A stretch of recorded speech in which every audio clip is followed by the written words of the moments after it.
Bukod sa COMELEC, naghahanda na rin ang Philippine Army para sa eleksyon. Ito ay upang mapayapang maidaos ang halalan sa Mayo. Para sa detalye, nagbabalik si Dina Pagibitan. Binigyang diin ang pagiging handa ng hukbong katihan sa darating na eleksyon 2013 sa pagdiriwang ng kanilang 116th anniversary.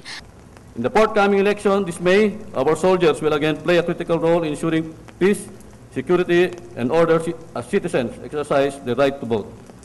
Ayon kay Lieutenant General Noel Cabales, Philippine Army Commander, ang matuwid na daan ng Pangulong Benigno Aquino III ang naging daan nila para maserbisyuhan ang publiko. Present sa nasabing pagdiriwang sina Pangulong Benigno Aquino III bilang guest speaker ng anibersaryo, kasama din sina AFP Chief of Staff Emmanuel Bautista at Secretary of Defense Voltaire Gazmin.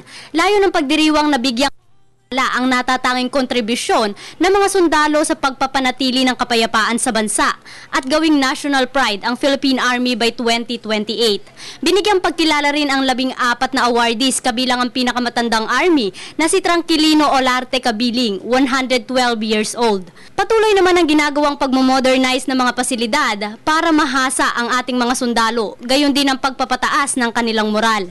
Dahil na rin nahaharap ang bansa sa hamon ng seguridad sa kasalukuyan, patuloy ang pagpapalakas at pagtugon ng hukbo sa sinumpaang tungkulin sa bansa.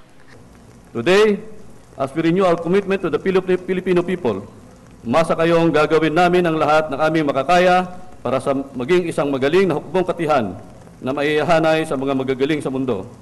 Para sa Telebisyon ng Bayan, ako si Dina Pagibitan.